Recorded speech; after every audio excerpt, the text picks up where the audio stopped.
Chapter 3. The following morning, Giselle called to see her uncle. As she went up the veranda steps, she saw Marie-Therese feeding some chickens behind the house. Her black-draped, silent figure had its usual air of strangeness in the hot, brilliant sun. One could wish, Giselle thought, that she would smile or wave a hand. Her devotion to uncle is that of a nun to the church, yet a nun shows joy on occasion, while she is always somber, cowled in that dark shawl. Still thinking about the strangeness of Marie-Therese, Giselle entered her uncle's room. His brown, deep-set eyes warmed with an inner light as he smiled to welcome her. "Ah, my little one," he said, when she bent to kiss him. "You bring the happiness that only God can give. Sit down and tell me the news." He brushed his thin, spidery hand over the counterpane on which it was resting. Giselle took the hand between her own, but remained standing. She felt that it was sacrilege to sit on her uncle's bed. Its vast canopied bulk affected her deeply, as if it were a house within a house, which sheltered his aching, twisted body. Talking softly, tuning her voice to the trees rustling outside the windows, Giselle told her uncle about the day before, how the cattle had stampeded, charging her and the Australian. She remembered the bullocks storming and splashing while she crouched in the water. Before her was the tall, leaping figure of the Australian as he jumped, shouting at the cattle. "He is a brave that one," she told her uncle. The cattle were close, almost horning him as they passed. She shuddered, suddenly gripping her Uncle Pierre's hand tightly. He said, "There, my little one." He did what any cattleman would have done, as I would have done before the years brought this change in me, before they twisted me into this gargoyle you see lying here on this bed. With an effort he pulled his hand away and forced himself to sit up. Giselle saw his eyes had filled with tears, though he tried to blink them away.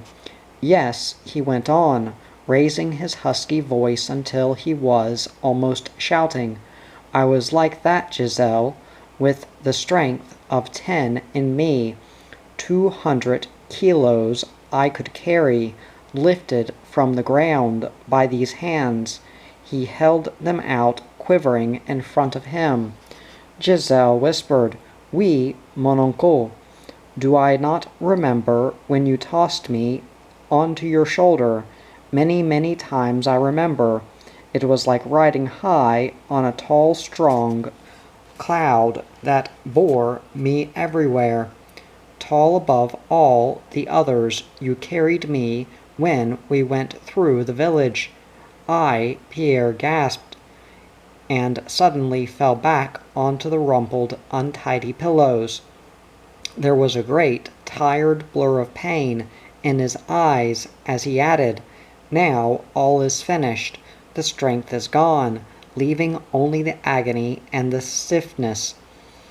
He tried to move again, but the effort needed was too great. His body subsided into its usual huddled shape. Holding back her own tears, Giselle smoothed the pillow. There is little, she thought, one can do or say to soothe him. It is a great trouble he has to bear. Perhaps I should not tell him of others. Yet he always asks me.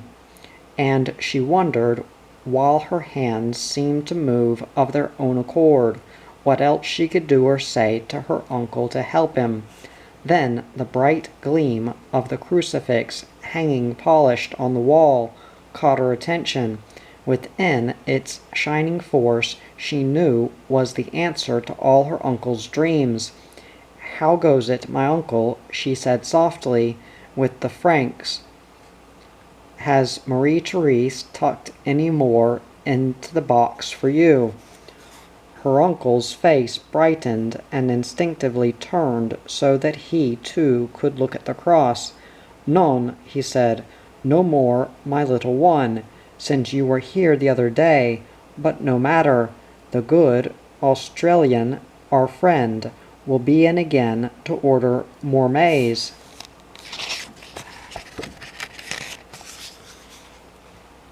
"And Marie Therese tells me 5 pigs are ready for Monsieur Vache, the butcher. At 25 francs a kilo, they should repay us quite well." He spoke slowly, staring at the warm, golden gleam on the wall. His hands moved stiffly, outlining a cross on his chest. Giselle felt that now was the time to leave, and kissing her uncle's cheek said, "I must go now, but will come again, soon. Maman said to give you her love, and to tell you she thinks of you always." Her Uncle Pierre said, "Good, my love, to her also. Take some maize for her to feed her chickens. There is plenty in the shed. And for you, my little one, go with God as always. The guavas you brought me the other day made beautiful jam. They were of just the true ripeness." His hand lingered for a moment, touching Giselle's long, sleek hair. Then she was gone, hurrying from the room. Outside she inhaled a deep breath of clear, sun-warmed air. Her young body braced, as if flexing to see whether there was any stiffness.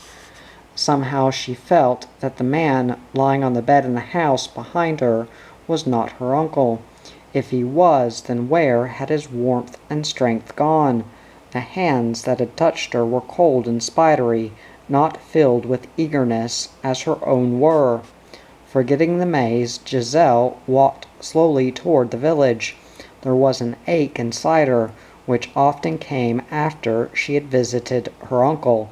She could see his face even as she trod under the low, overhanging trees that bordered the path. They were rich with the scent of musky-odored flowers that hung in the yellow clusters. Some of the branches reminded her of her uncle's arms and legs, and suddenly she shook her whole body. "Brr!" she exclaimed. "It is not to think so. The sun and the shadows, dappling softly through the leaves, are made for joy, not sadness. Some day he will walk as others walk, and I will be with him, dancing by his side." Excited by the picture her thoughts created, she began to run, powdering up dust with her flying bare feet, and she was still running, driven on by her impulsive reactions, when she reached the village's main street.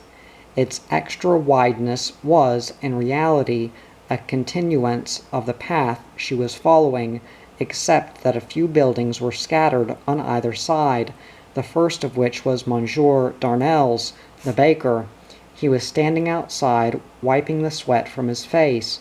As Giselle slowed to a walk, she scuffed her hot, flushed face, then flicked her hair away from her eyes as Monsieur Darnell called, "Bonjour, Giselle. What brings you to see us in such a hurry?" His wife came to stand behind him, shading her eyes from the sun. She was a large, flower-daubed woman who always brightened when she saw Giselle. Her whole face shone now, both from sweat and pleasure. As she added her greeting to that of her husband, Giselle stopped to say, "Bonjour, madame and monsieur," then stood self-consciously stubbing her toes in the dust. Madame Darnell said, "There, my little princess, don't look so grieved. We are used to the heat and sweat. Are we not, my husband?" Then she added, "Come on in for a moment. There are lemons on the tree and water in the jug. Go pick the lemons, Andre, while I take the child in." To add emphasis, she gave her husband a firm yet gentle push, which sent him stumbling. Then she took Giselle by the hand and led her inside. "I am rude, madame," said, after telling Giselle to sit down, "to push my husband around. Yet you understand, ma chérie, he loves it. You have seen me do so many times." She chuckled, patting heavily about on the rough stone floor, while she searched for glasses to stand by the big jug of water already on the table. Her husband came in with a handful of lemons, and as Madame cut and squeezed some into a glass, he turned to the huge brick oven set in one wall. With the ease of much practice, he jerked open the oven door, pushed in a long, flat wooden shovel, and pulled out a steaming loaf of bread. "Voila," he said, "some butter, Lucienne, and our Giselle can eat. Perhaps we too can nibble at a little of the crust." His deep, fat laugh was so spontaneous that Giselle laughed too, and Madame joined in. Soon the three were sitting around the table eating the hot, crunchy bread, dripping with butter, and washing it down their throats with lemon drink. At last Monsieur Darnel wiped his mouth and said he must to work. Madame nodded slowly, sad to see Giselle leave, but knowing the rest of the bread had to be pulled from the oven. After being kissed on both cheeks and hugged as if by two bears, Giselle left to cross the street. Monsieur and Madame Darnel had adored her since she was a baby. Their glances, she knew, would follow her until she was out of sight. Though the bread burned black in the oven, they would wait for one more final wave. Their hands would linger, held poised in the air, as long as she was to be seen. It is sad, she thought, turning to wave before a large clump of bougainvillea hid her. That they have had no children. Sad indeed, as Maman says. They turn to me as if I were their very own, though I have a mother and father. Thought of her father made her turn to stare inland toward the mountain tops. She could see their crests edged clearly against the blue of a cloudless sky.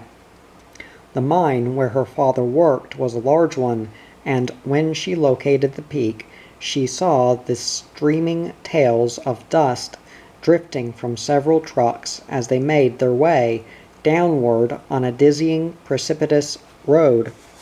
The heights fascinated her. For a moment she wished that she and her mother could live on the peak where her father worked. Then she shook her head. No, she thought, it would not be good. There is nothing there except the bulldozers and men tearing at the nickel. They leave nothing but dust and a raw red scar which eats away the mountain. While she paused behind the bougainvillea, she gazed from peak to peak of the scrub-covered mountains. Each, in its turn, was scarred by past nickel mine workings, now eroded into great strips of wind and rain-torn bareness.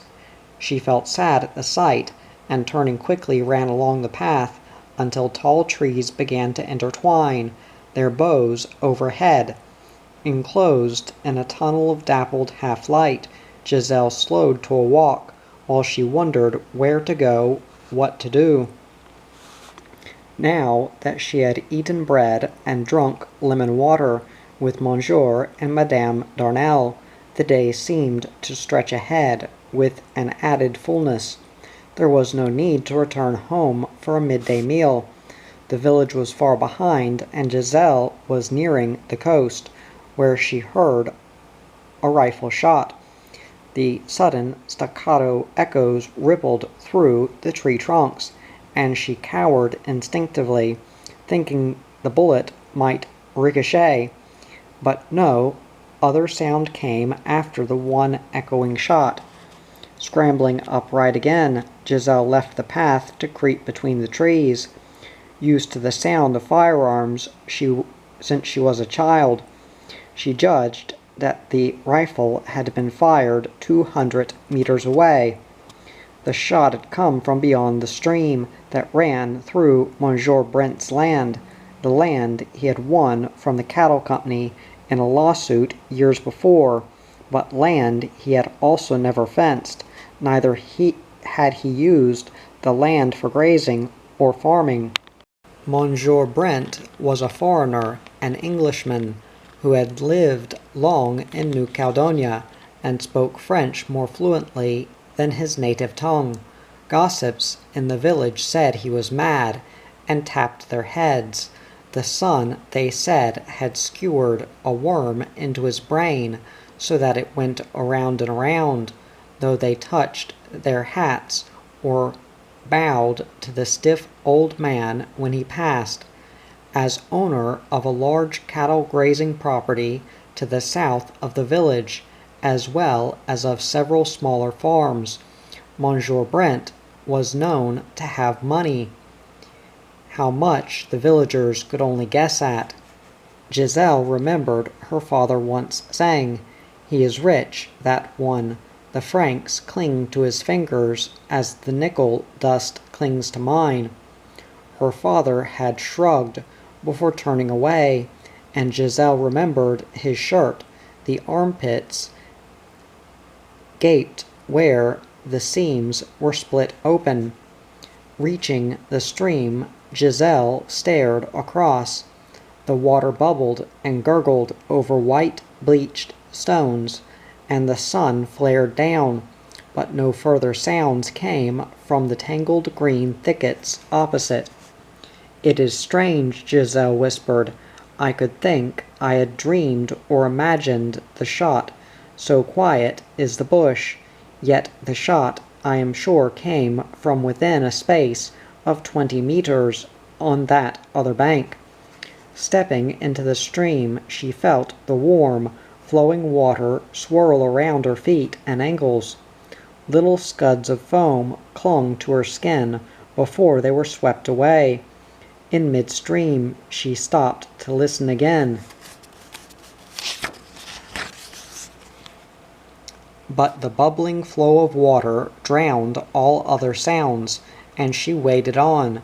Near the bank, her bare, wet foot slipped on a stone, and she stumbled headlong. For a moment she lay face down in the water, wondering if some parts of her legs were broken. Then, when she raised her head to glance up, she saw Monsieur Brent looking down at her. His old, faded eyes were hidden behind sunglasses, but she guessed their expression. Monsieur Brent was always disapproving, even of someone hurt in an accident. Still wondering if she was indeed hurt, Giselle scrambled awkwardly upright as she hesitantly squeezed water from the hem of her dress. She tested her legs for strength by standing on tiptoes, while she bobbed about, sliding insecurely on the round, slippery stones. The old man watched her. At last he said, "So, mademoiselle, you swim in my stream, or my half of the stream. There is not enough water in the ocean, so you need my stream." He gestured brusquely, then impatiently smoothed the gray-stained mustache on his upper lip. For the first time Giselle noticed that his other hand held a rifle. Stepping carefully from the stream, she said, "No, monsieur, I did not swim where the water is so shallow. I slipped on the stones, as you must have seen from where you were hiding." Ruefully she rubbed her knees, flinching when her hands pressed too tightly on the bruises.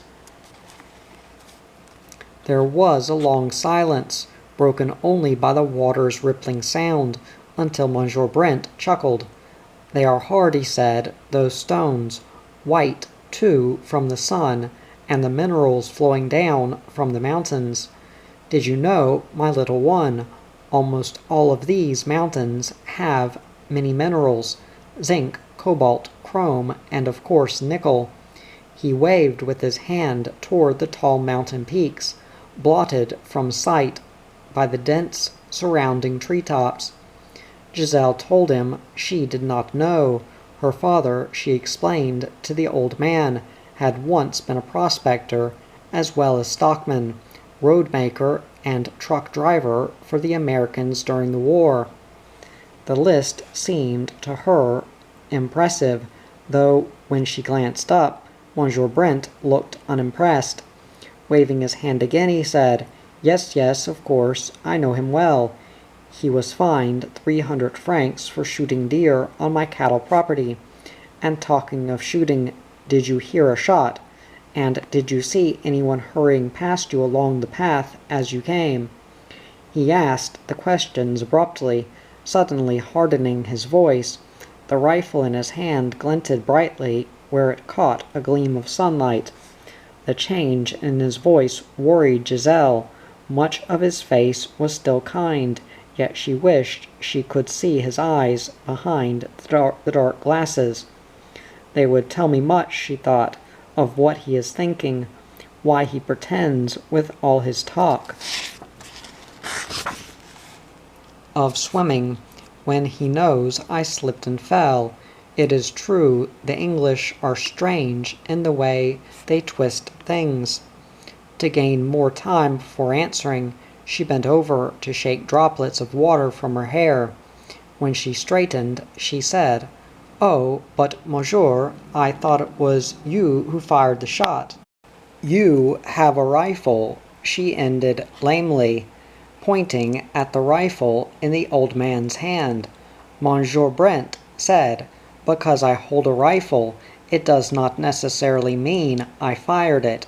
And let me tell you this, mademoiselle, a deer has been shot within a few meters of where we are standing, yet I can find neither the deer nor the men who shot it." Giselle said, "Oh, monsieur, that is terrible, in broad daylight, under your very nose. Shall I help you to look for the tracks these men must have left? Perhaps they are hiding not too far away." She shivered, suddenly imagining wild, glittering eyes peering at her from the scrub that tangled around the tree trunks. Though all the jovial, wine-drinking, sunburned men she knew hunted deer as their only recreation, it had always seemed to her that they must change when hunting. A man who could shoot a beautiful live creature must harden his heart to stone to destroy that beautiful warmth in a moment. And even her own father, Giselle felt, must assume the guise of a monster as he crept through the scrub in the hunt. Monsieur Brent saw the shiver. He saw also the thoughts that widened Giselle's eyes. Cradling the rifle on his arm, he turned to leave. "Non," he said, not looking around. "Run while the time is still free. Run while the scrub, sea, and sky hold nothing of cruelty, only the dreams that never come true. Au revoir, Mademoiselle Giselle. And remember, do not trespass in my stream again, or try to swim on the stones." His chuckle sounded unreal, choked into broken fragments as he edged between two trees.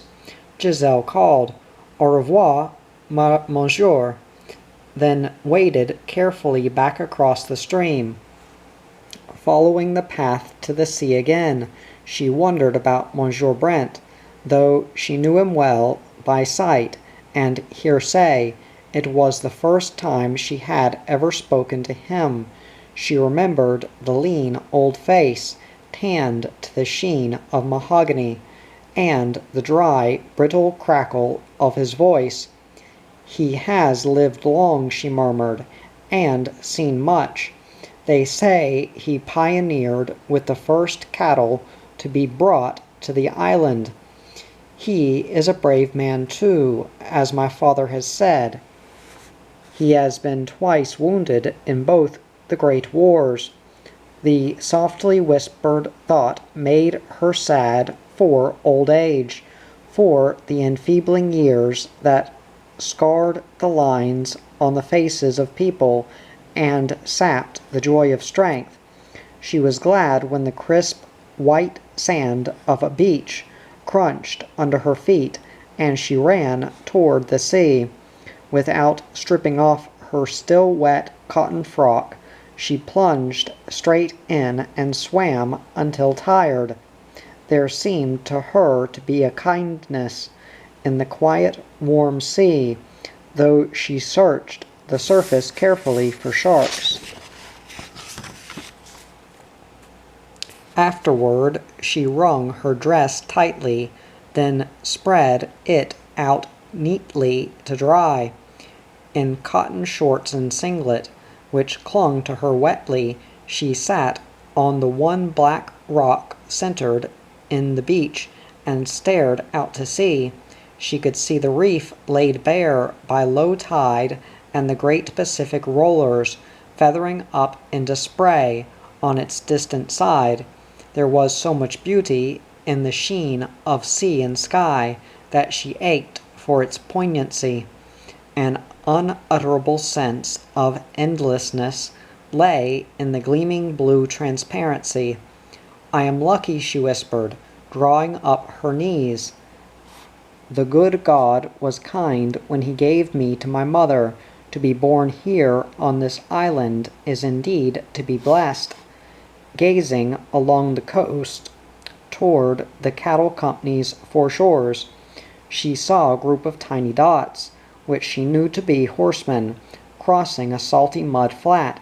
One dot moved well ahead of the others, and Giselle guessed it was the Australian, leading his men, probably in search of cattle. She estimated that the horsemen were somewhere near where she had recently caught the 5 crabs. That was a long walk, she thought, and one I must do again. Maman said there were some of the fattest crabs she had ever eaten. When the tiny dots finally disappeared into the bordering scrub, Giselle slid from the rock and pulled on her dress. In the warmth of the emotions that had been flooding through her, she had barely noticed that the tide was on the turn. The water was over her ankles as she walked back to the rock. Standing on its smooth black surface, she stared around again at the vast expanse of sea and scrub and sky. It was empty now, save for a few wide-winged gulls hovering over the reef. Then away to the south, in the opposite direction to where she had seen the pinned dots of stockmen, she saw 2 figures come from the scrub on a sandy headland. Though the distance was far, some good half-kilometer, she guessed the figure in the lead was Edouard Ruinda, and the one behind was his sister, Janine Michel. So Giselle said, jumping down from the rock, "They come to fish, that is sure. Edouard is good with the net he casts on the sea." As always, her first thought was instinctive. Food from the sea. If Edouard cast his net well, there might be many fish to spare, though Edouard had several brothers and sisters. There was a limit to what they could eat, and Giselle knew that Edouard's father and mother, Monsieur and Madame Ruinda, never salted fish to preserve it, as did some of the other heads of village families. They say, Giselle thought, splashing along the water's edge, that the salt is bad, that it hardens the veins that crisscross one's body. Presently she saw Edward's sister was stripping a coconut found to make a basket. Edward was standing out amongst some rocks, knee-deep in the quiet inflowing water. His arms were rigid, holding the round, weighted net motionless, though Edward always said he wanted to be a priest. Everyone else in the village said that he ought to be a fisherman. He had the patience and skill, as well as the instincts, that told him where the fish were likely to be. As Giselle drew nearer, she saw Edward cast the net in a wide, floating motion. For what could only have been fractional moments, the net hovered, spread web-like by Edward's skill, then it plummeted into the water. Every small lead weight around its rim made its own individual splash. Neither Edward nor his sister Jeanine Michel saw Giselle as she ran close. Both brother and sister were intent on the net and what might be under it. As he waded forward, Edward shouted exultantly, "Hello there, my little sister. We have a net full. Come, see them glitter in the sun." He shouted again in greeting, when Giselle's excited splashing made him wheel around. Then he turned to double over the swarming, flapping fish trapped under the net.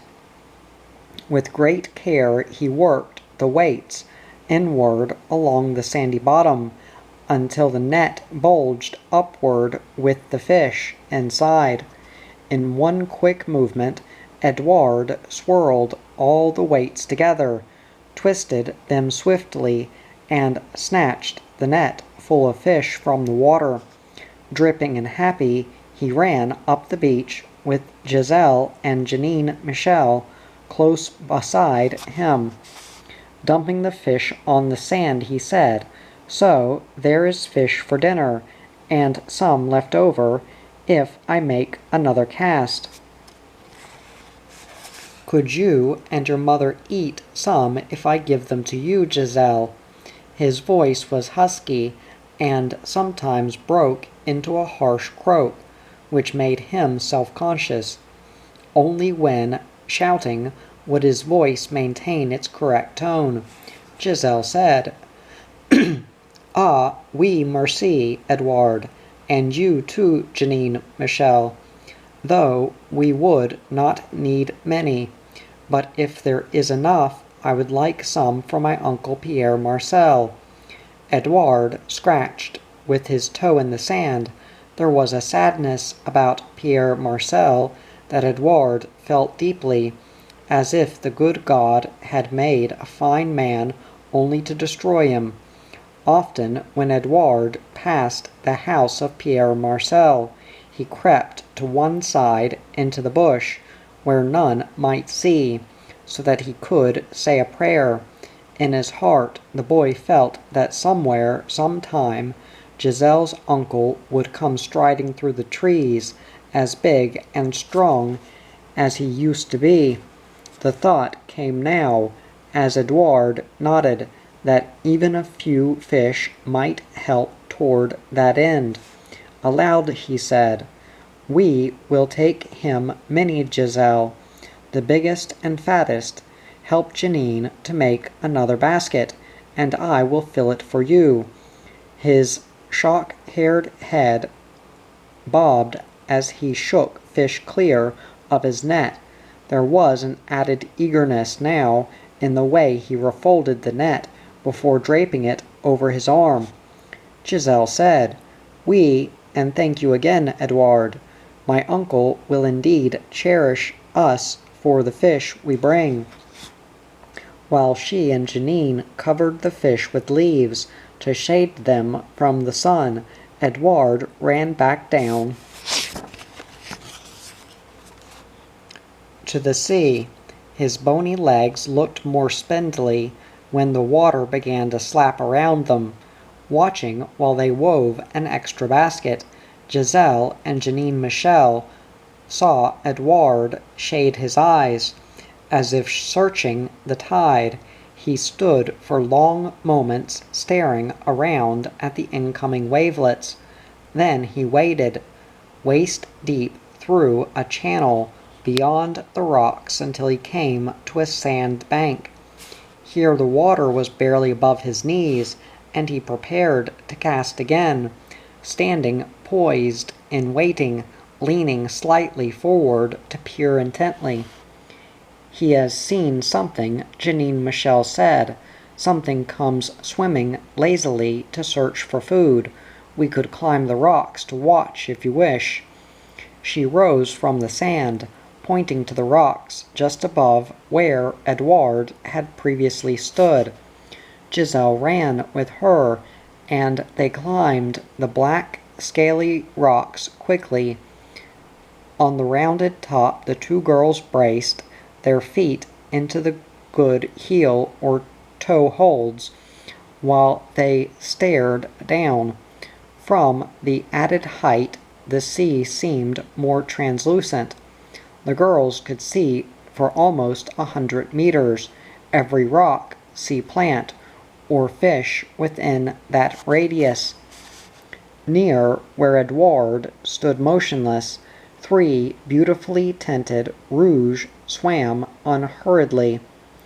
They could see him as he could see them, but to the big, staring eyes of the 3 rose-colored fish, Edouard's motionless arms, legs, and body were much like any other objects they saw in the sea.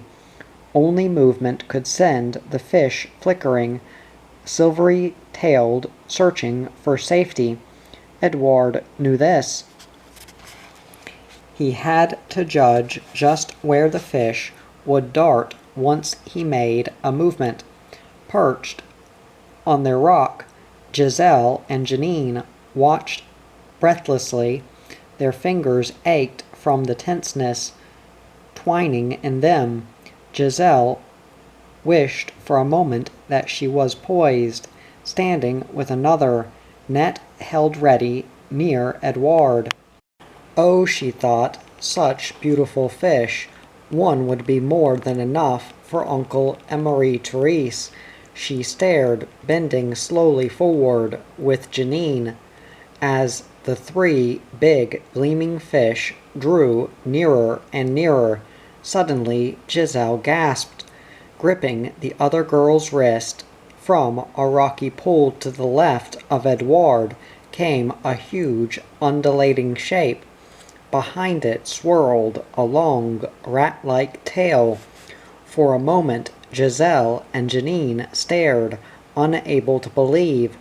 The giant stingray's back was as black as the rocks, and the great flat creature must have swum in while Edouard was on the beach, emptying his net.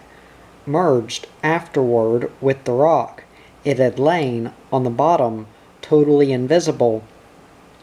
Now its rhythmic writhings were taking it close behind Edouard.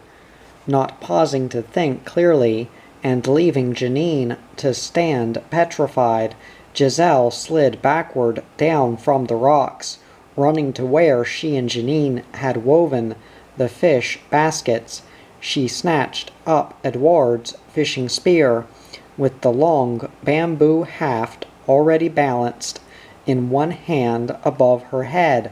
She ran back to the rock, scrambling awkwardly up. She paused, panting, on the top while she focused her gaze on the great stingray.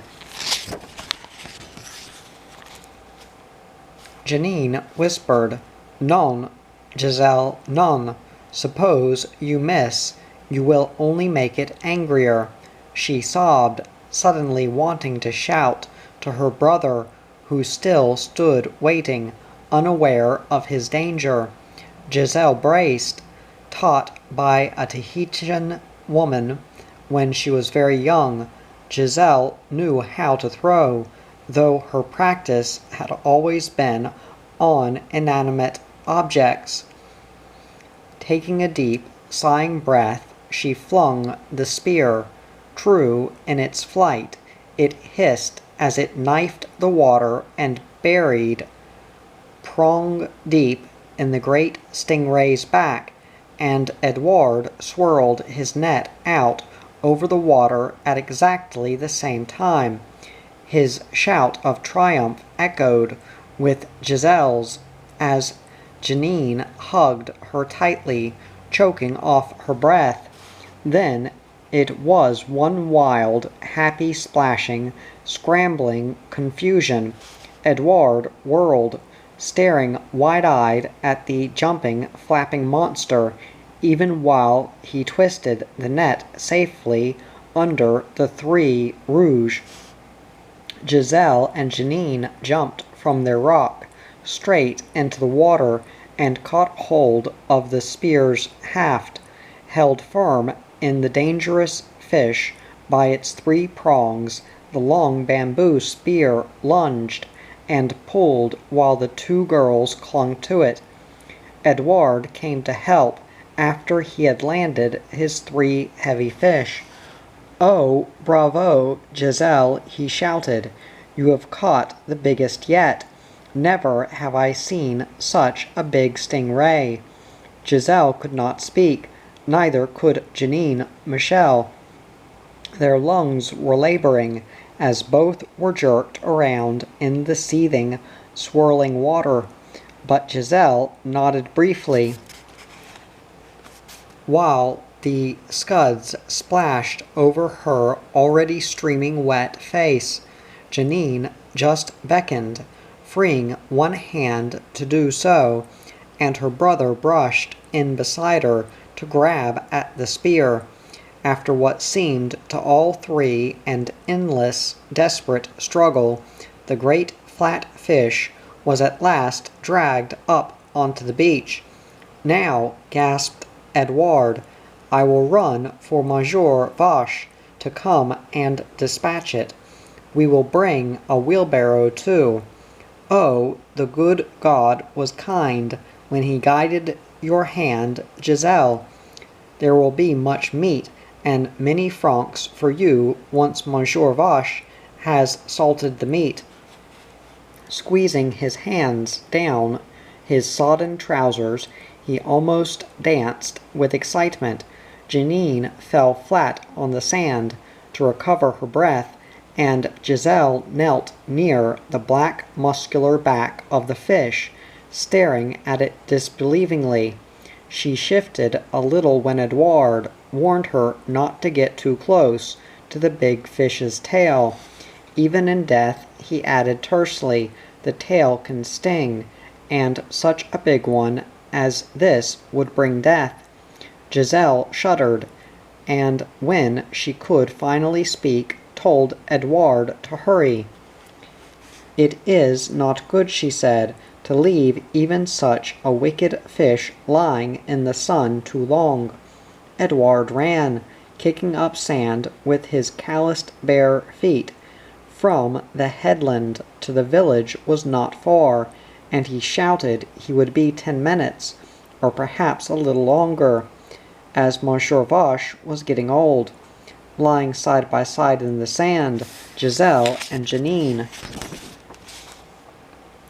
Michel felt their clothes drying on them. Overhead in the high blue sky, gulls wheeled and circled, crying plaintively as they flew. "They see the fish," Janine Michel said, then rolled over to lie face down in the sand. Her fingers twitched, involuntarily clenching on an imaginary spear haft. The real spear, jerked out by Edward, was embedded nearby. where the encroaching tide was already lapping around it. Giselle said, "Yes, they see the fish. Never again could I do what I did today.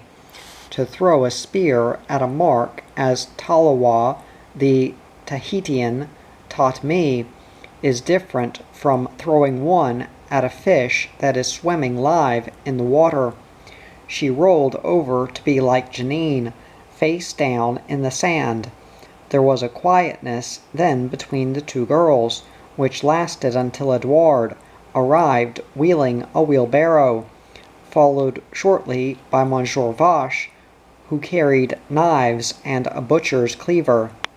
Before he commenced work, Monsieur Vache re-rolled his sleeves and glanced around dispassionately. He was a calm, unhurried man who saw fish, birds, and animals in terms of meat to be eaten by the hungry villagers. So he said, "Now we are ready to start. You, Edouard, stay to help. You, Giselle, and Janine, Michel, gather the little fishes and take them to my shop. Edouard and I will come when we have disposed of this heavy carcass. Let me see," he counted on his fingers, pulling each stubby one backward to its full stretch. 7 francs a kilo. You should do well, Giselle. We shall weigh it when we return, Edouard and I. Having said all that he thought needed saying, he hefted the axe once or twice preparatory to swinging it high. Giselle and Janine Michel turned away and, to the plopping sounds of the axe, gathered the basketful of silvery fish that Edouard had first netted, and tipped some into the newly woven basket. They left the 3 big rouges to be brought on the wheelbarrow and hurried across to the path that led to the village. News of Giselle's catch had been passed around by a boy whom Edouard had met. Several villagers with their children were talking together outside the butcher's cement-floored shop.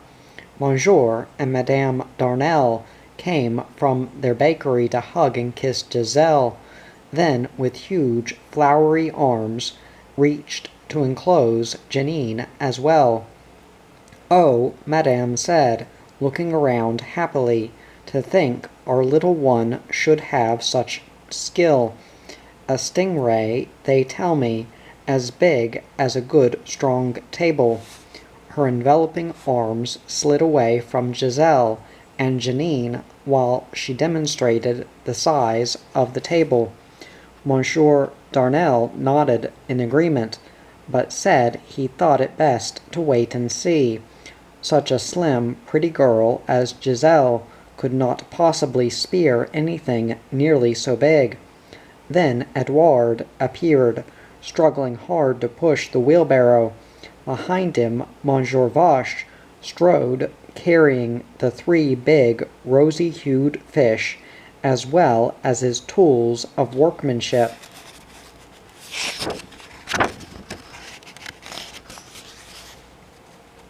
Willing villagers helped Edouard push the barrow the last few meters, and he steered it into the butcher's shop. Thankfully, sitting down on the handles, he mopped his face, while Monsieur Vache told the clustering villagers to leave his shop. "We must have room," he said, "for Edouard and me to weigh what is here. Then those who wish can buy it fresh. The rest I will salt for the days to come." So, as each piece of the giant stingray was weighed, Madame Vache, who had come to help her husband, wrote the kilos down in a ledger. After the last piece was hooked onto a gleaming steel hook, Madame Vache licked her pencil for the last time and called 35 kilos. It was indeed a large fish. You speared my little one." The villagers gasped, looking around at each other. Edouard grinned, proud to have been part of such a splendid catch, but Giselle and Jeanine Michel counted quickly on their fingers, as did Madame Vache. Finally, after whispering with Jeanine Michel, then glancing at Madame Vache, Giselle said excitedly, 245 francs. That is a great deal of money." Proudly, to show he was a man who dealt swiftly with such matters, Monsieur Vache unlocked the big wooden drawer under his counter and drew out a box. From it he paid Giselle in notes that bore the thumb and finger stains of his profession. "Voila," he said, pressing the final 10-franc note into Giselle's hand. "Now go with happiness and spend it well." Madame Vache nodded, closing the ledger after ticking the account to show it was paid. Her own daughters were married, and she spoke from experience as she said, "I spend well, if not wisely, ma chérie. Buy something pretty with at least part of it." Madame Darnel, who had pushed back into the small shop with some of the other villagers, agreed, but Giselle shook her head. There was an excitement building in her, and she felt that she had to run. The francs in her hand seemed to be growing into an enormous pile. Edouard saw her look, and standing up gave his sister the baskets full of silvery fish before he unhooked the 3 big rouges from the wall. "So," he said, "au revoir, messieurs and mesdames. We must go. I have a cow to milk, and Jeanine Michel has also her work to do. Are you coming, Giselle?" Before anyone else could speak, the 2 girls called, "Au revoir," and hurriedly left with Edouard. Outside, the 3 turned toward the track that led through the bush to Pierre Marcel's. The quietness after the excited chattering in the butcher's shop seemed doubly accentuated. "Let us walk slowly," Edouard said, "not because these fish are heavy, or that their gills cut into my hands." He shifted the fish slightly so that his fingers could hook into a better grip, but because we have had a fine day. There is much we can think or talk about if we walk slowly. He was quiet then, dreamily content with his thoughts. So too was Jeanine Michel. Giselle walked with them, forcing her feet to match the pace of those belonging to Edouard and his sister, but the urge to run almost made her dizzy. There was a magical feel about the notes in her hand. Chapter 4. At the steps leading up to Pierre Marcel's veranda, Edouard stopped. "No," he said to Giselle, who was already halfway up the steps. "Jeanine and I come no further. What you have to say to your uncle is best said alone.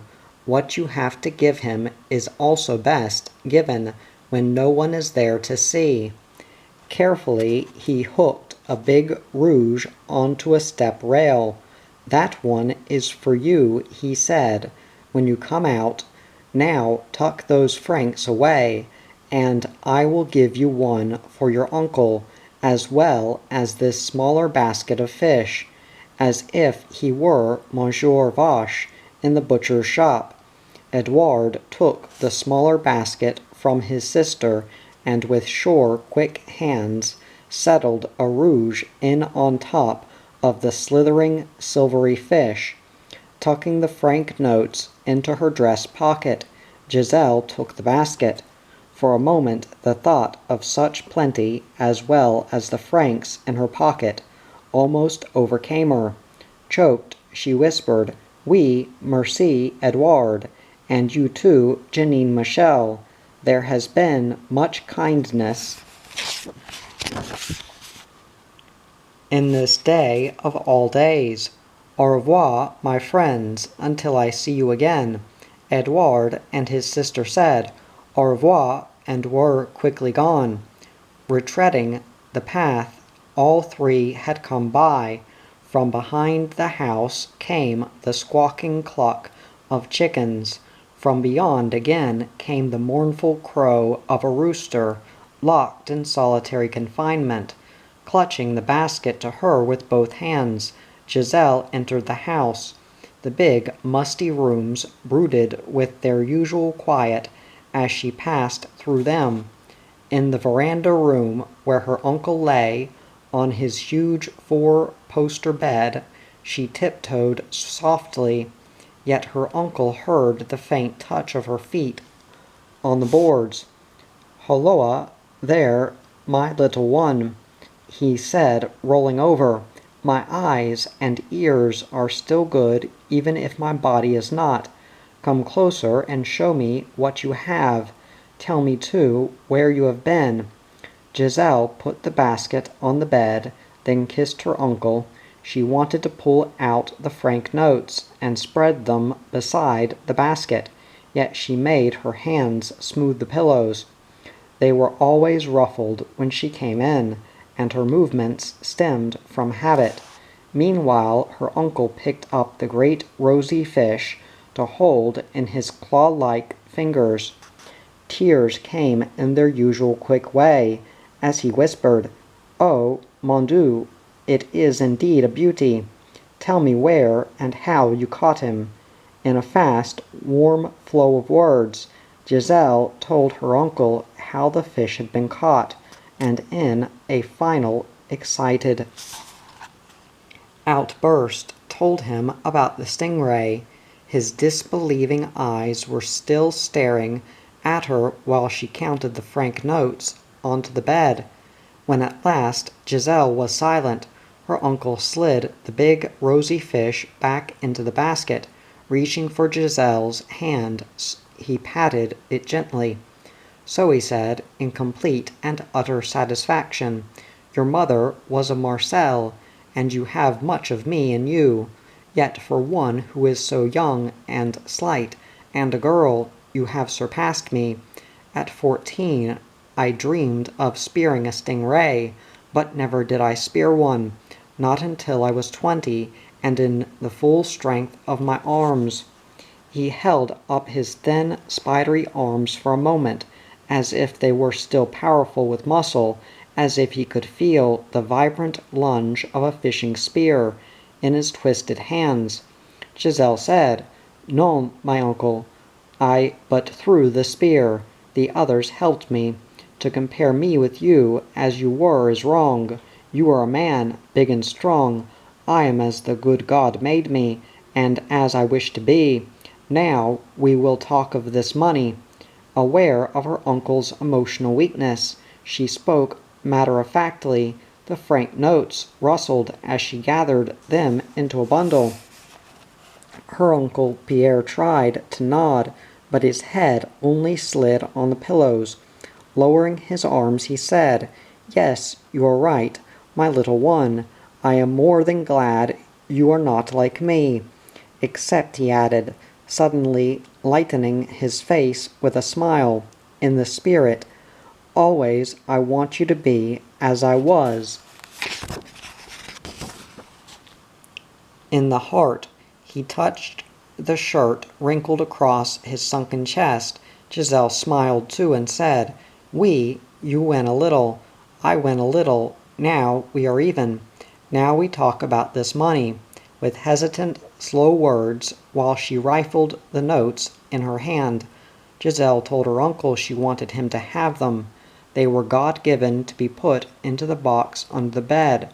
Think of it, they were more than the price of 2 large sacks of maize. She nearly pushed the notes into her uncle's shirt pocket, but he pushed them away again. The argument was good for Pierre Marcel. Forgotten for the moment was the pain and irksome gall of weakness. Struggling up stiffly to rest on one elbow, he shook a finger at Giselle. "Non," he almost shouted, "I will not have it. The money is yours, yours to buy all the things a pretty girl like you must wish for. In my own time, with the money from this farm, will I fill the box under the bed." Suddenly exhausted, he rolled back again until he was staring up at the ceiling. Neither he nor Giselle heard Marie-Therese come in through the doorway. The habitual black drape on the woman's head fell forward as she bent over the bed to take the notes gently from Giselle's fingers. Straightening to push the drape away from her face, Marie-Therese said, "Thank you, Giselle, for your love and kindness. I will see that the notes are put safely in the box." Gently but firmly she pushed the notes into one of Pierre Marcel's shirt pockets. He half rose to argue, but she patiently touched his lips as if with a benediction. Then he smiled shyly and kissed her fingertips before turning his head to smile at Giselle. "Go, my little one," he whispered. "Go with all my love. The money will rest where Marie has placed it, in the pocket over my heart." He closed his eyes and suddenly seemed asleep. At the door, Giselle felt Marie-Therese's hand on her shoulder. Turning, she saw that the woman was offering her the basket full of fish. Girl and woman looked at each other with a long, questioning look, until finally Giselle bowed her head. It was the first time she had ever been so close to Marie-Therese, and her nearness was overpowering. Giselle wanted to kneel and bury her face in the faded black dress. Instead, she whispered, "Non, merci, Marie-Therese. The fish are for you and Uncle Pierre. Some can be salted to keep for another day." She added that a large rouge was hanging on the front step rails, waiting to be taken home to her mother. Marie-Therese said, "Then go with love, as your uncle has said, mine too, as well as his." She lightly touched Giselle's cheek, much as she had touched her uncle's mouth, before leaving Giselle quickly. All that was left was a fragrant smell of sandalwood, wafting through the musty room's dimness. Outside, on the steps, Giselle hooked her fingers in the big rouge's gills and began to walk home. The three indigenous who worked for her uncle gestured happily at the fish. One said in French, while he rubbed his stomach, that rouge were the best fish to come from the sea. Their flesh savored in the teeth. It was so delicious. The other two chuckled, rolling their eyes at the thought of such fine food to eat. Later, while her mother boned the big fish, Giselle sat near her, peeling potatoes.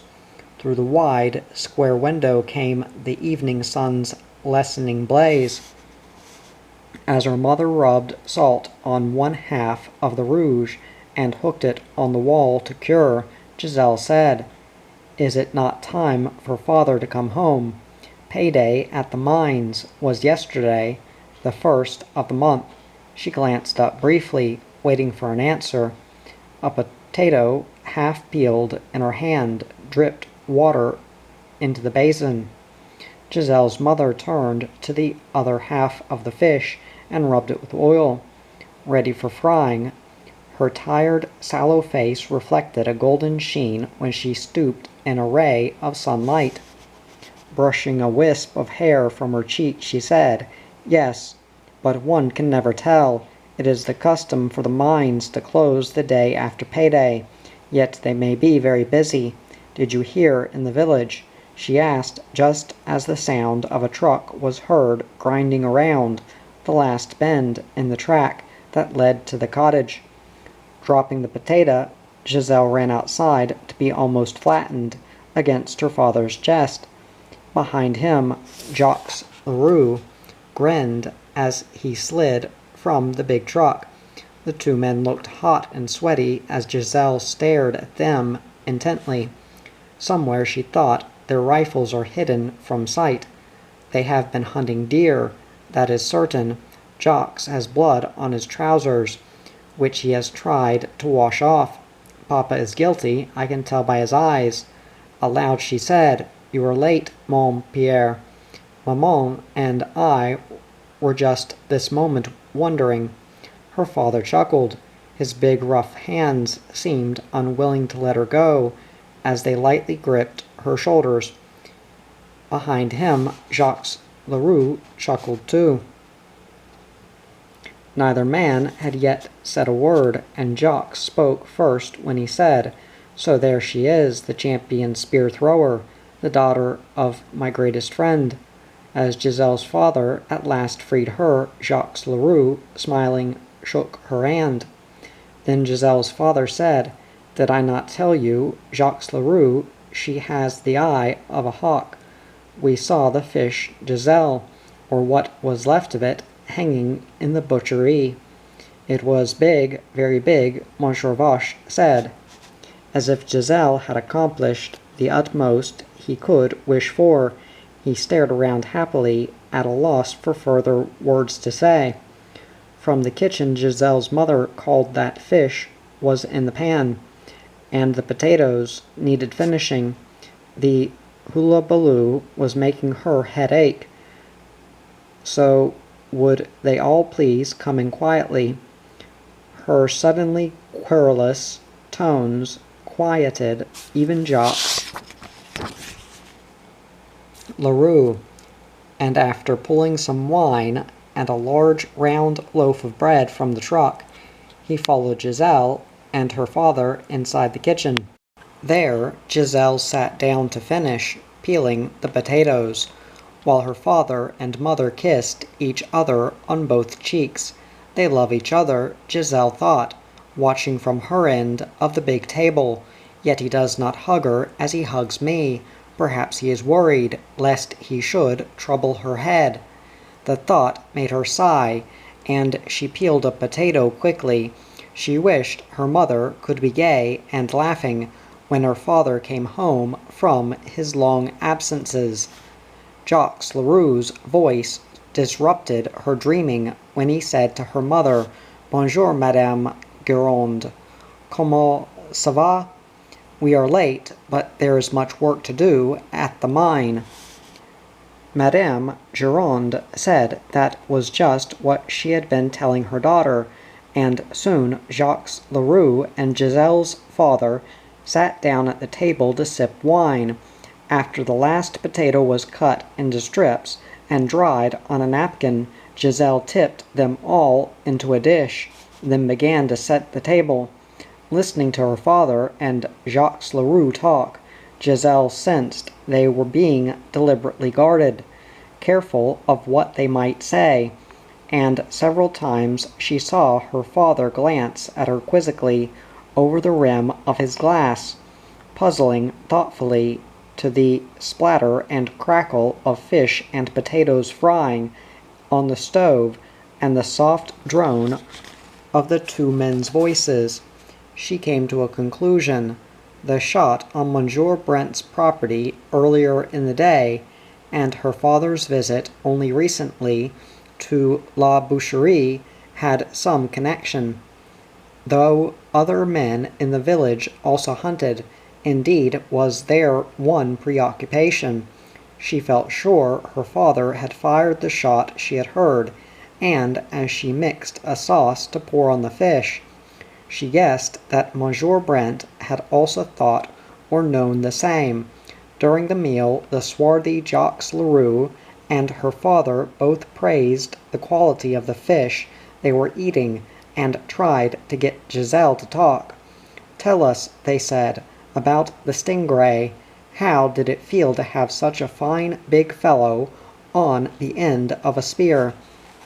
But Giselle's mother told them to be quiet. "A girl," she said, "does not take pride in such things. She does them because of necessity, which in this case was to save Edouard's life." Presently, when the meal was eaten, the two men sat uncomfortably, continuously stirring the coffee that had been set before them.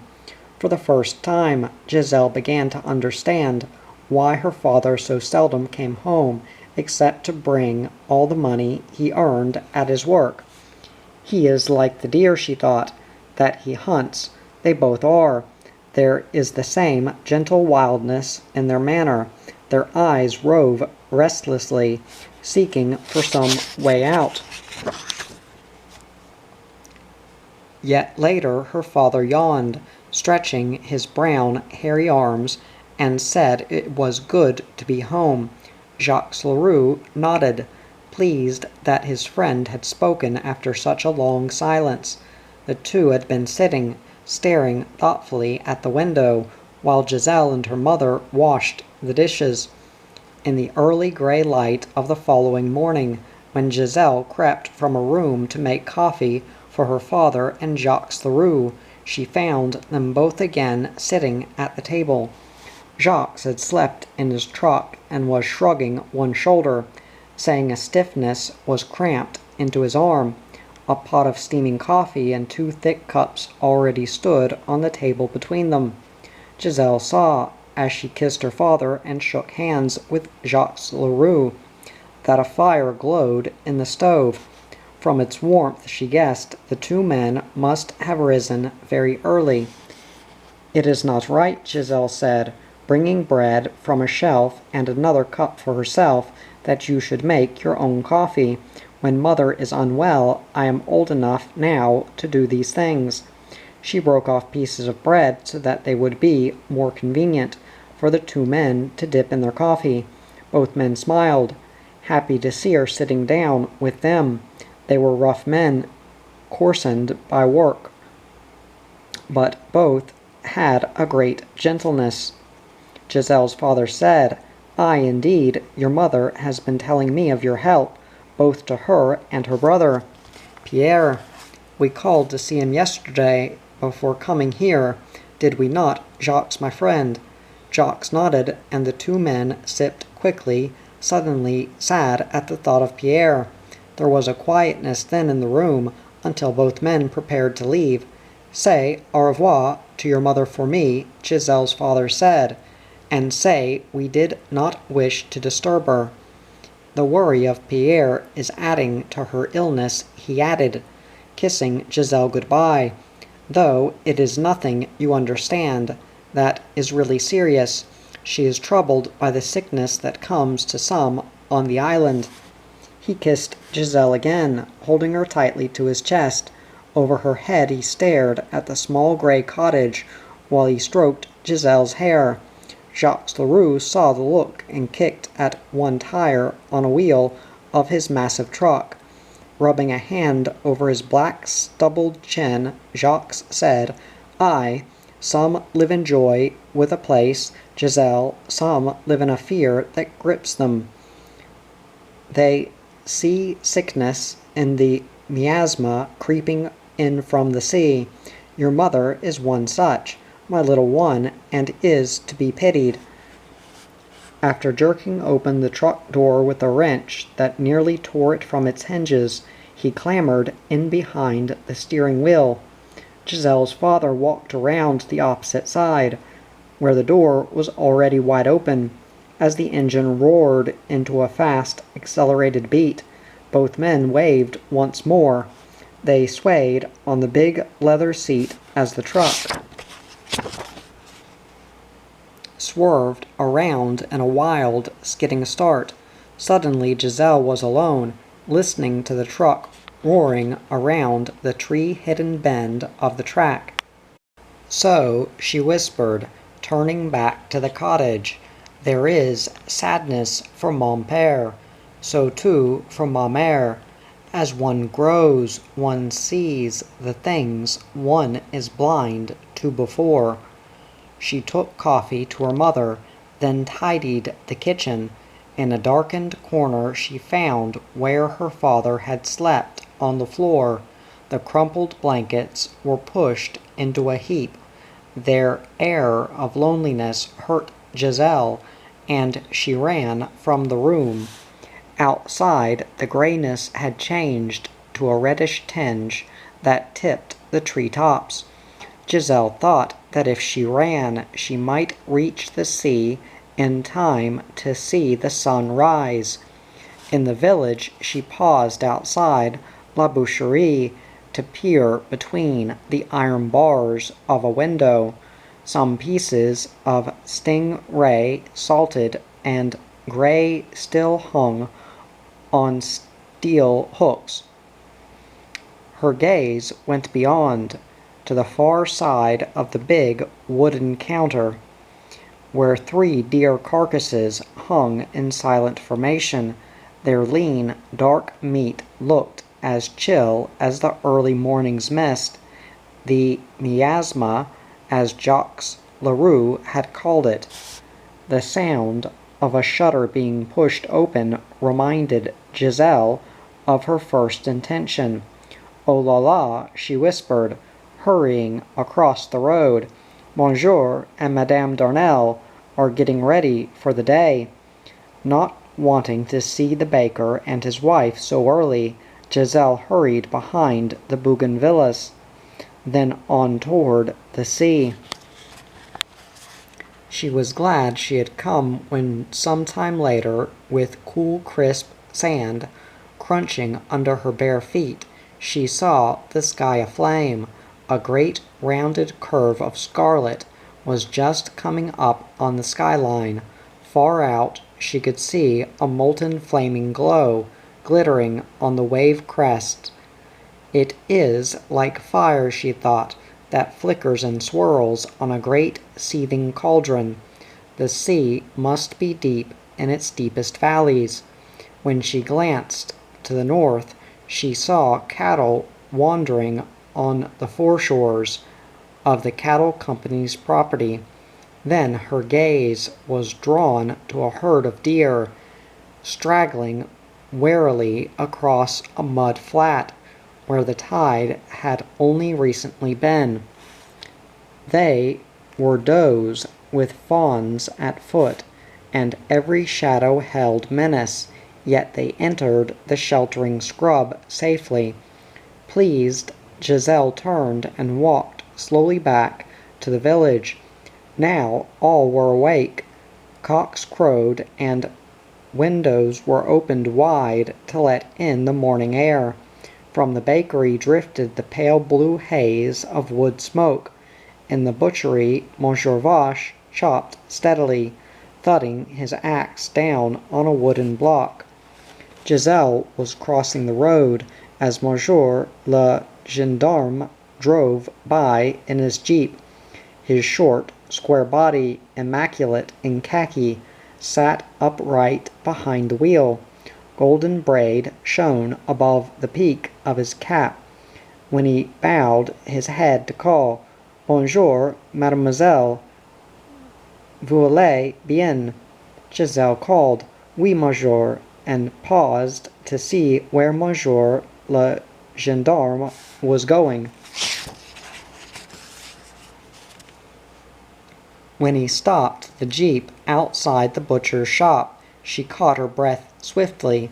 "Oh," she whispered, "if he should ask questions, there will be trouble, of that I am certain." Hoping not to be seen, she hurried around the cottage of a villager and behind another one until she came to the butchery. There she was in time to see the gendarme stride into the shop. After listening for several minutes, Giselle turned away happily. Monsieur le gendarme and Monsieur Vache spoke only of small things, mostly the weather, and how each day seemed to get hotter. As if it were an afterthought, Monsieur le gendarme remarked that the deer steaks looked good. He would like 2 kilos saved for when he came back from a journey to the wharf where nickel was being loaded. Some people he invited to Monsieur Vache are not obeying the law. They buy cigarettes from the sailors without paying duty. His glance, Giselle had seen through a crack in a side wall shutter, was fixed on the deer carcasses, but his face was expressionless. He was a French colonel himself, enlisted in North Africa. His code of duty was severe and strict where harm to others was being done. The deer hunters created for him a great problem. If they shot deer during the day on a property where they were trespassing, they were breaking the law. But if they shot deer during daylight in the rough or mountainous country nobody owned, it was entirely legal. The hunters were well within their rights as citizens of New Caledonia, but if the hunters shot deer at night with the aid of a flashlight, it was illegal, no matter if the deer was shot on the highest mountain top, yet always proof must be obtained. It was Monsieur le Gendarme's job to catch the trespassers or illegal hunters in the act, or have evidence given to him by property owners or their managers. If no such evidence was offered, or if his own eyes had not seen any illegality, he was perfectly happy, as now to see good deer meat hanging on the wall. And Monsieur Vache, an old and trusted friend of Monsieur le Gendarme, was equally happy. His knife flickered briskly, sharpening on a steel. "Oui, monsieur," he said, and sliced off a portion that weighed more than 3 kilos when he dropped it on the scales. "C'est ça, 2 kilos that will be ready and wrapped when you get back from the boat." For a final glance of approval, he held out the meat lovingly for the gendarme to inspect. Monsieur le Gendarme smiled and said it was beautiful, very beautiful. It was a pleasure always to buy meat from a friend who sold only the best. The two men shook hands, and when Monsieur le Gendarme drove away, he sat less stiffly. There was a gayness in the way he pushed and pulled the gear lever. He is happy, Giselle thought, waving as he drove by, because there is no trouble. No one has driven in to complain or say the deer were shot by trespassers on his property. Perhaps Monsieur Brent did complain about the shot I heard, but no more. If he could find no traces, tracks, or evidence that something had been shot, why then he had no proof. Absorbed in her thoughts, Giselle was close to Madame Duval's store before she noticed the Australian manager's utility truck was outside. Next to it stood a long, rakish American car covered in fine red dust. Two men stood near, talking together in the shade of a huge red flowered flamboyant tree. One was the Australian, the other was an American whom Giselle knew by sight. He worked, she had heard, in one of the big American-owned mines to the north of the island. Both men said, "Bonjour, mademoiselle," and stood hesitantly for a moment when she answered, "Bonjour, monsieurs." Then the Australian said, "Ah, Mademoiselle Giselle, I was just telling Monsieur l'Américain here about you and the cattle. We have heard, too, from Madame Duval of how you speared the stingray. 40 kilos, was it not, Peter, that Madame said?" He shrugged, as if baffled by all that he had seen and heard. Peter White, the American, nodded. He was a quiet, flat-chested man who stared at Giselle interestedly. Her straight, easy way of moving seemed to go with the stories he had been told, but he wished she wore shoes. There was a danger in going barefoot on tropical soils that worried him. Germs were mightier than stingrays or berserk herds of cattle. Aloud he said, "Yes, 40 kilos. That is a big fish. For one that did not get away. But it is not possible, mademoiselle, surely, that you do all these things." He shrugged as the Australian had done, and Giselle felt pleased at the way they were imitating her countrymen. "It is because they live amongst us," she thought, "and speak our language. To speak one needs one's hands and shoulders." In turn she shrugged, with a high upward lift of her shoulders, and said, "But no, messieurs, not 40 kilos, just 35. You understand, it was not all that big, and Janine Michel helped me, so too did Edouard, once he had seen." She shrugged again, self-conscious over her explanation. The Australian and the American guessed at her feelings. Both men glanced casually at their watches, while the Australian said, "So, the time passes quickly. I must be on my way. I am going to your uncle's, mademoiselle, to buy some maize." Giselle felt a warmth of happiness flood through her. Holding out her hand, she shook hands with both men, before she said, "Au revoir, messieurs," and then, glancing up to the Australian, added, "My thanks indeed to you, monsieur. You do a great kindness to my uncle." The American said, "Perhaps I can also. My friend has been telling me of your uncle."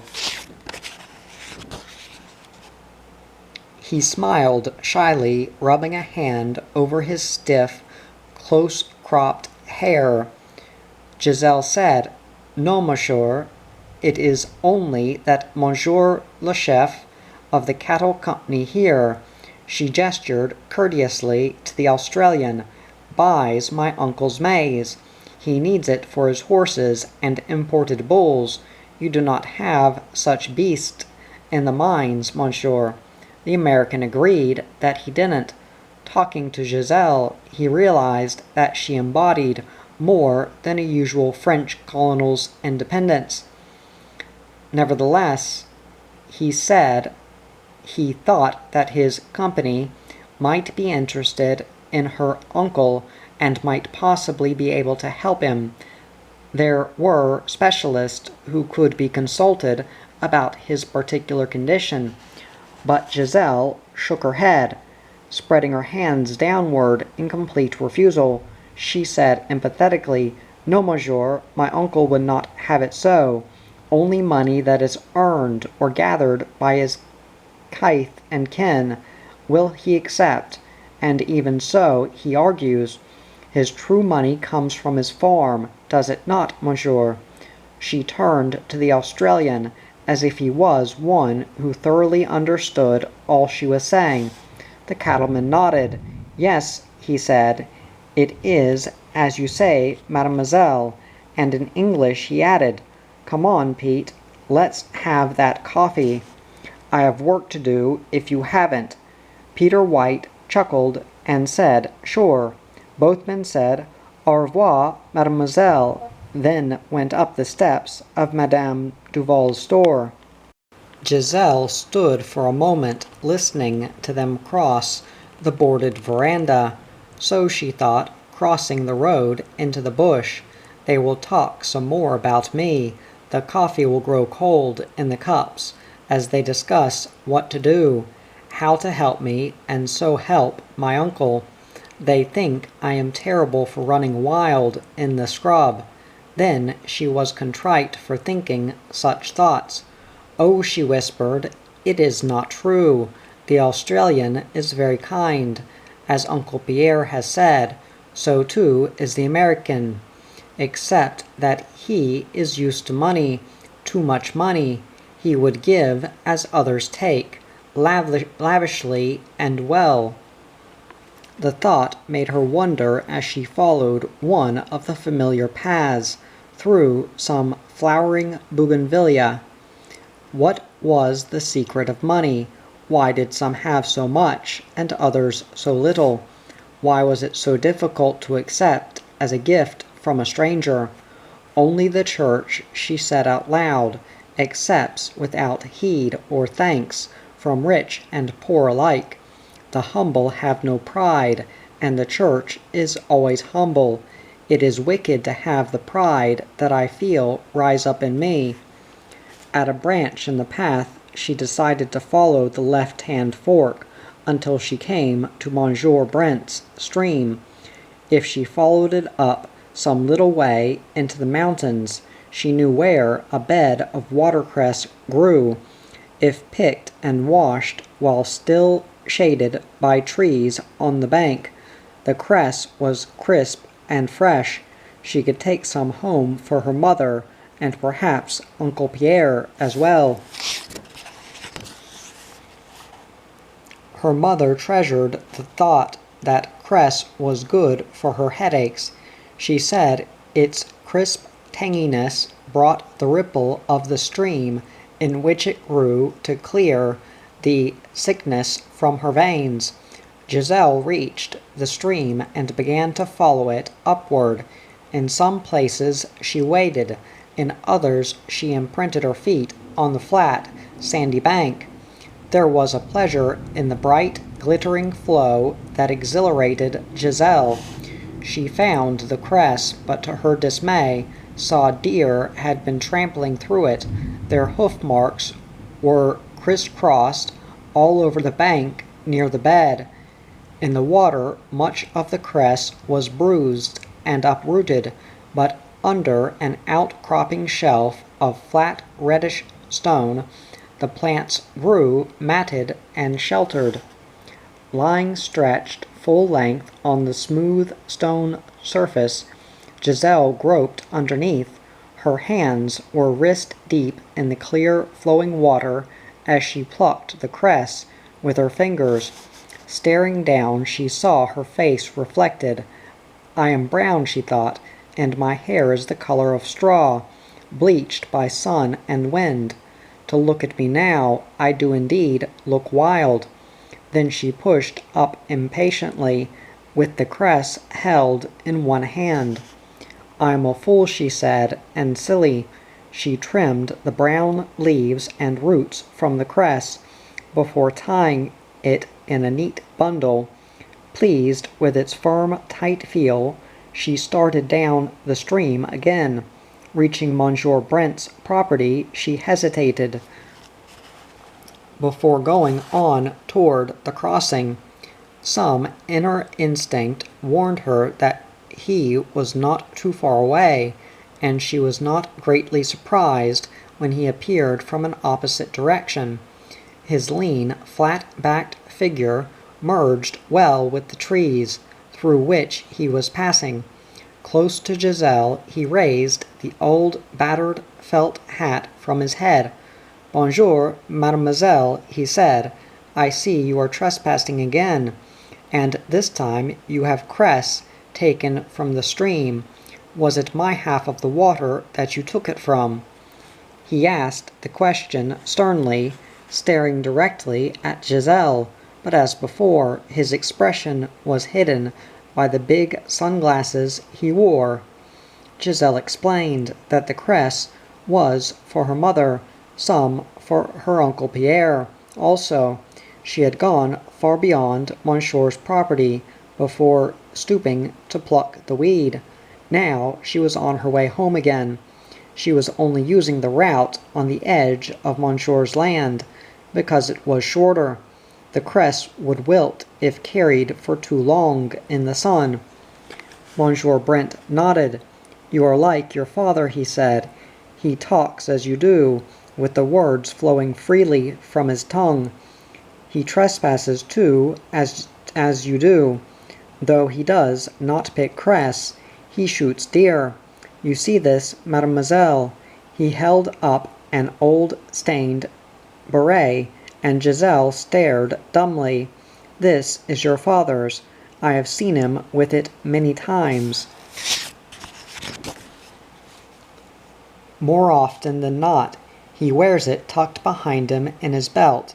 It is a manner of his not to wear it on his head for more than a few minutes. Giselle held the cress to her mouth. There seemed to be no words she could say as she nibbled at the stems. At last she whispered, "But no, monsieur, you could not have found it here. Perhaps he lost it when traveling on a truck with his friend, Monsieur Larue." She ended lamely, still wanting to say more, yet unable to do so. There was a sudden remembrance within her of her father that morning. His stubble-covered face came vividly to her as she stared intently. She wondered whether he and Jacques Larue had discussed the loss of the beret, or whether they had treated the loss casually, thinking perhaps, as she had said, the beret had fallen from the truck onto the road, or even that her father had misplaced it somewhere in the mine. Monsieur Brent knew otherwise. He twirled the beret around his finger, then folded it carefully. As he pushed it into one of his trouser pockets, he said, "I found it not 40 meters from here where we are standing. There was blood, too, on the leaves. Your father and Jacques Larue are strong men. They must have carried the deer away quickly. And yet," he added thoughtfully, "not too far away. Not at the time. You remember, mademoiselle, you and I met here shortly after the shot, and I had already searched for the hunters." He glanced around as if trying to assess just where the men had hidden.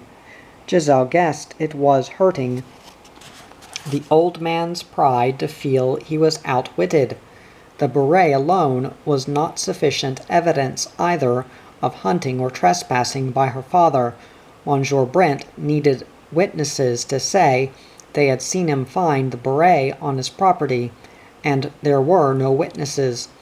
She said softly, "I am sorry, monsieur, sorry for many things, yet what can I say, except it is the life of New Caledonia, as you know better than I, and my father is no worse than any other. He hunts only to sell or use the deer for meat." She wished, while she was speaking, that she did not have to make excuses, that she could say her father was a man whom all could look up to. The thought made her more troubled, and she added, "Oh la la, it is always this conflict, monsieur. Father Hans taught us." She paused and scratched with her toe for a moment in the wet river bank.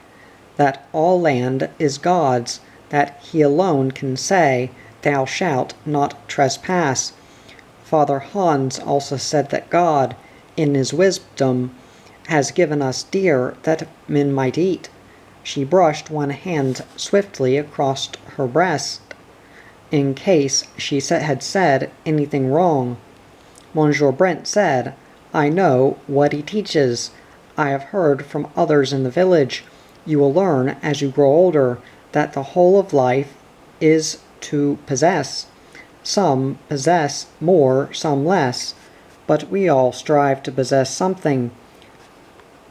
Alors, why am I talking like this? For the moment, then, I shall keep your father's beret.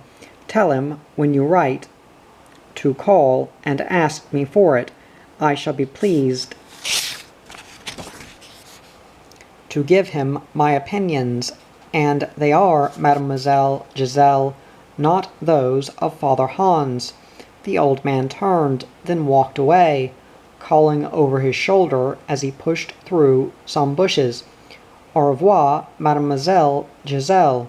Remember, no more trespassing." Giselle called, "Oui, au revoir, monsieur," and waded across the stream. The cress felt crisp between her fingers, but she knew she had to hurry to get it home to her mother and Uncle Pierre in time. Once she left the shade of the trees, the hot tropical sun would make the plants limp, and if they were limp, their goodness faded. Like a deer, Giselle thought, when its life is gone.